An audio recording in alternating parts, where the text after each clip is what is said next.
Good morning. I am here together with Mayor Benji Magalong to inspect some of these problematic again flood control projects. I think you can see for yourself na talagang hindi trinabaho ng mabuti ito dahil yung ginawang slope protection supposedly dito ay bumigay kagad. Sinama pati yung slope protection na dapat na nandyan na hindi ginawa ay gumuho lahat ito, bumagsak dito, mabigat, nasira yung kalsada.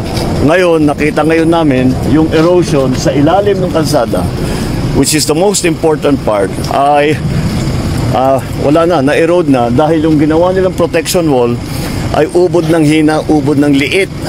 At you will see it later. You can see it there sa ilalim ng tunnel.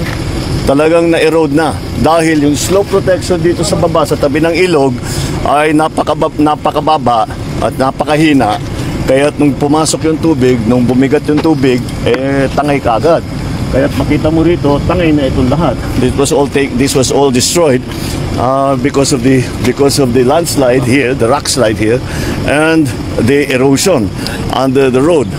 Now, the project that was supposed to take care of this cost us 260 million, more or less, 260 million. The 260 million that the government spent for this project had no effect whatsoever as to protect the slope. Parang walang ginawa. Sana pareho lang. Kung hindi, wala silang tinayo, wala silang linagay na wall, wala silang linagay na riprap, wala silang linagay na slope protection, ganun din ang nangyari. Kaya ang valor ng kanilang trabaho is zero, complete zero. And here's the other thing, that's why I keep talking about economic sabotage. Ang feedback natin from the mayor and from the other, the mayor of Tuba is also here. Oh. Mayor Clarita. Come join us. Halika, mayor, dito ka. Oh, we are talking to the mayor in terms of the effect on businesses. Because of this, because nagsara ito, hindi na magamit ito, in terms of business, 30%, 35%, I think is the number, 35% kaagad ng kanilang hanapbuhay ay nawala dahil dito. So it is not only the damage, the physical damage that we can see, but it is also the damage to the economy. It is also the damage to the people's livelihood. Naghahanap buhay lang naman itong mga taong ito, tinanggal sa kanila 35% ng kanilang hanap buhay para ibulsa ang pera ng gobyerno. Kaya naman, hindi kayo magtataka that if there's one thing, I will not leave this office until I fix this. This is it. This is one of those things. So, very, very clear. Here we go again.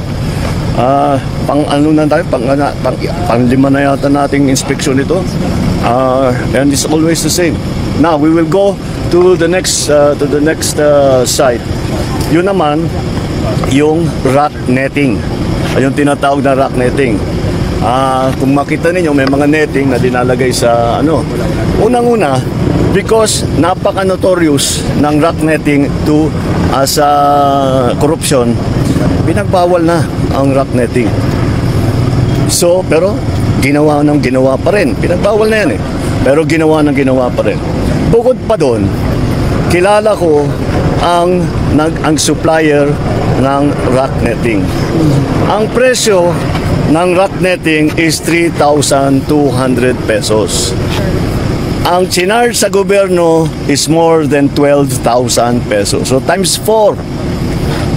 Times 4. So 75% ng kontrata kinikback. So, that's the situation we are facing. Kaya't malala ito. The other item that I have begun to learn from the LGUs, buti na lang nandyan yung LGU na nakabantay. But the LGUs are all complaining. Dati, ang sistema, pagka may project sa isang lugar, halimbawa, mayor ako, na may project ng DPWH o contractor doon sa lugar ko, magkukonsulta sa local government. Hindi lang, pag malaking project, hinihiring yan from barangay to municipal to province. Walang ganun. Walang ganun na ginawa dito sa lahat na ito. Eto pa, kapag tapos na raw yung project, dati, nung gobernador ko, may acceptance ng local government. Sasabihin ng local government, okay, maayos yung inyong ginawa. Tinanggal na yon. Kaya't hindi mag-inspeksyon sila, pero wala na silang magawa. Inspeksyonin nila, sasabihin nila hindi magandang pagkaayos, pagkagawa, hindi sapat o mahina or whatever. Wala nang magawa yung local government executive.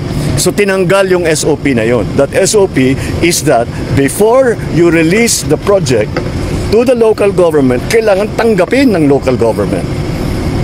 And that's something that we will reinstitute. Yun ang ibabalik natin.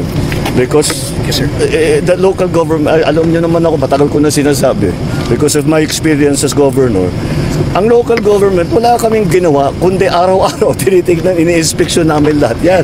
Hindi yung minsanan. Every single day, we walk around, go around, we hear reports from ordinary people, hindi yung mga opisyal, but ordinary people, and kaya na silang nakakaalam. That's why that acceptance is so important. And that's what we are going to reinstate. That's going to be one of the measures that we think. Bakit yun ang inintay namin? Bakit nila tatanggalin? Hindi pwede yun. Hindi pwede yun. Kasi kung hindi tanggap ng local government, maliwanag, may problema yan. If the local government hindi masaya kung magkaroon ng slope protection, hindi na masasara yung kalsada. Masaya kami pag mayroong flood protection, hindi na babaha. Di siyempre tatanggapin ka agad kung maganda. Pero kung hindi maganda, sila rin ang magsasabi. Dahil silang nakakaalam. Sasabihin, yung dinagay ninyong riprap, masyado mababa. Dahil yung baha rito, maabot dito, hanggang dito lang yung pader ninyo.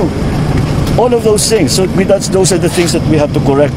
But over the years, these abuses only came about kasi pinapalitan ang sistema. And dinadaya lang talaga.